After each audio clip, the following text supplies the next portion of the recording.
বয়স 50 ঊর্ধ্ব, যায়নি যৌন আকাঙ্ক্ষা, অশালীন আচরণ সহ কুদৃষ্টি যুবতীদের প্রতি। মৌলানা চেহারা, পরনে ধার্মিক পোশাক, ভিতরে কামনা বাসনা, কন্যা সমতুল্য তরুণীদের দেখলেই উতলে ওঠে মন প্রাণ, জেগে ওঠে কামভাব। বৃহস্পতিবার সন্ধ্যায় এমন এক জঘন্য ঘটনায় উত্তেজিত করে তুলল ধর্মনগর রেলওয়ে স্টেশন। ত্রিপুরা সুন্দরী ট্রেনে আগরতলা থেকে ধর্মনগরের উদ্দেশ্যে এক নাবালিকা নিজ গৃহ ধর্মনগরের উদ্দেশ্যে রওনা দেয়। নাবালিকার ট্রেনে চাপতেই বয়স 50 লম্পট নাম মোহাম্মদ ইব্রাহিমের কুদৃষ্টি এবং যৌন ইঙ্গিত তরুণীকে অতিষ্ঠ করে তোলে। বারংবার বিভিন্ন ইঙ্গিত করে তরুণীকে। লম্পট আগরতলা স্টেশন থেকে রওনা দেয় ত্রিপুরা সুন্দরী এক্সপ্রেসে তার বাড়ি অমরপুর। লম্পট ইব্রাহিমের অতিষ্ঠ আচরণে একসময় নাবালিকা তরুণী উত্তেজিত হয়ে রেল প্রশাসন সহ নিজের পরিবারের লোককে ঘটনাটি জানায়। খবর পেয়ে ত্রিপুরা সুন্দরী এক্সপ্রেস ধর্মনগর পৌঁছাতেই পরিবারের লোকজন সহ রেল পুলিশের দল ছুটে আসে ঘটনাস্থলে। এদিকে ধর্মনগর স্টেশনে ট্রেনটি থামতেই নাবালিকা তরুণীর পরিবারের সদস্যরা লম্পট ইব্রাহিমকে জুতো পেটা দিয়ে রেল পুলিশকে সঙ্গে দেয়। তবে প্রশ্ন উঠেছে, নিত্য চলাচলের রেলযাত্রীরা কতটুকু সুরক্ষিত? কোথায় থাকেন রেলের আরপিএফ বাহিনীরা? আদৌ কি তারা যাত্রীদের নিরাপত্তা নিশ্চিত করতে নিজের দায়িত্ব পালন করেন? প্রশ্ন সচেতন মহলে। ধর্মনগর রেল স্টেশনে উত্তপ্ত পরিবেশ নিয়ন্ত্রণে ছুটে আসে স্থানীয় পুলিশ সহ রেল প্রশাসন। লম্পট ইব্রাহিমকে আটক করে রেল পুলিশ সমঝে নিয়ে আইনত ব্যবস্থা নেওয়ার আশ্বাস দিলে ভুক্তভোগী নাবালিকা তরুণীর পরিবার শান্ত হয়। প্রতিনিয়ত রেলে ঘটে চলেছে অনৈতিক কার্যকলাপ এবং শ্লীলতাহানির ঘটনা। এ নিয়ে স্বরূপ ধর্মনগর মহিলা বিজেপি এদিনে লম্পট মোহাম্মদ ইব্রাহিমকে রেল প্রশাসনের পক্ষ থেকে কঠোর শাস্তিমূলক পদক্ষেপ নেওয়ার আর্জি জানায় ত্রিপুরা বিজেপির মহিলা মোর্চা প্রতিনিধি রূপালী অধিকারী। দেখুন, আমাদের ধর্মনগরের আমার নিজের এলাকারই একটি মেয়ে ওর কাকুর সঙ্গে একটা এক্সাম দিতে আগরতলা গিয়েছিল।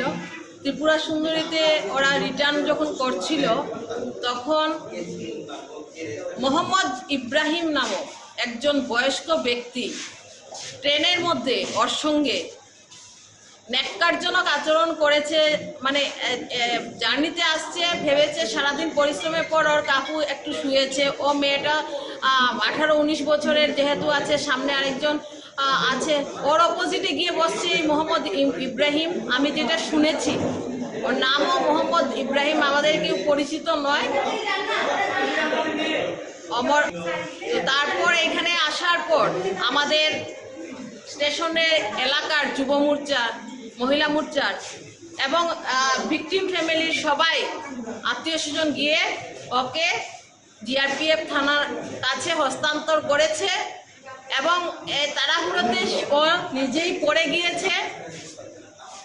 আমি যখন গেলাম জিআরপিএফ পিএসে, তখন গিয়ে দেখলাম ও ততক্ষণে হসপিটাল ওর মেডিকেল করানোর জন্য নিয়ে আসছে। বয়স্ক ব্যক্তি, অভিভাবক সম ব্যক্তি যদি একটা বাচ্চা মেয়ের সঙ্গে এই ধরনের ঘটনা করে মোহাম্মদ ইব্রাহিম, তো প্রত্যেকটা মানুষ এইভাবে মানে একজন পাপ করবে আর একটা বিশেষ সমুদায় দোষী হিসাবে আখ্যায়িত হবে।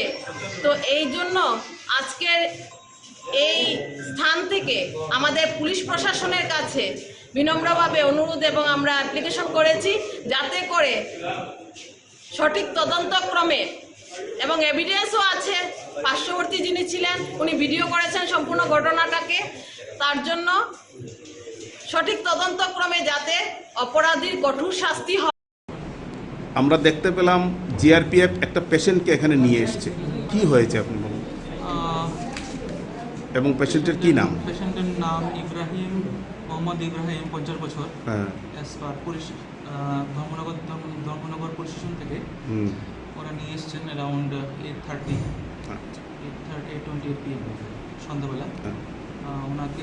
ওনাকে ধর্মনগরটা স্টেশনে ওনাকে মারধর করা হয়েছে, পাবলিক হাতে অ্যাসল্ট হয়েছে। তারপর পুলিশ থেকে ধর্মনগর পুলিশ স্টেশনে নিয়ে এসেছে, ওরা মেডিকেল এক্সামিনেশন নিয়ে চলে আসছে।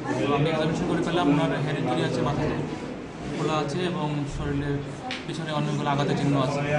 যেহেতু হেড ইঞ্জুরি, ওনাকে ভর্তি করেছি এবং সিটি স্ক্যানের জন্য দিয়েছি এবং মেডিসিন দিয়ে দিচ্ছি। এগুলি দিয়ে কি বুঝলেন, মানে ওনার কন্ডিশন কীরকম এখন বর্তমানে? এখন তো ভর্তি করেছি, যখন কন্ডিশন যেহেতু হেড ইঞ্জুরি আছে, মাথার ইঞ্জুরি, তাই ভর্তি করেছি।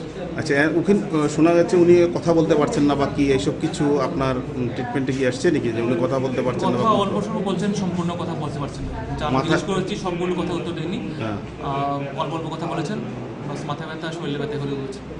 Thank you. ওকে আমার দিন আমি আগরতলা থেকে আইতেছি ত্রিপুরা সুন্দরী এক্সপ্রেসে আমার জেনারেলে, তখন আমরা বসি ট্রেনে, তখন একটু খালি আসলো, ট্রেনটা যখন ছাড়ছে তখন আমার বাদ দিয়ে একটা সাইডে গেছে জানার সাইডে, আমি আর একটা সিঙ্গেল জানার সাইডে করছি।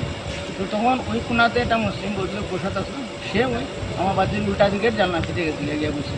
তো বসে বলে কিছু সময় যখন ট্রেনটা চলছে তখন হাওয়াতে আমার গরমের মধ্যে ঘুম লাগছে, ঘুমাই গেছি, তখন তো বোঝাই না। তখন ওই ভদ্রলোকটা আমার বাথরুমের সামনে তার উপনঙ্গ ফিল্লা দেখাইছে, তখন তাই মোবাইলটা বাইর করার চেষ্টা করছে, তখন সে আবার ভিতরে ঢুকেছে, ভিতরে ঢুকে এসে ট্রাউজার সহ এটাতেই দেখাইতে শুরু করছে।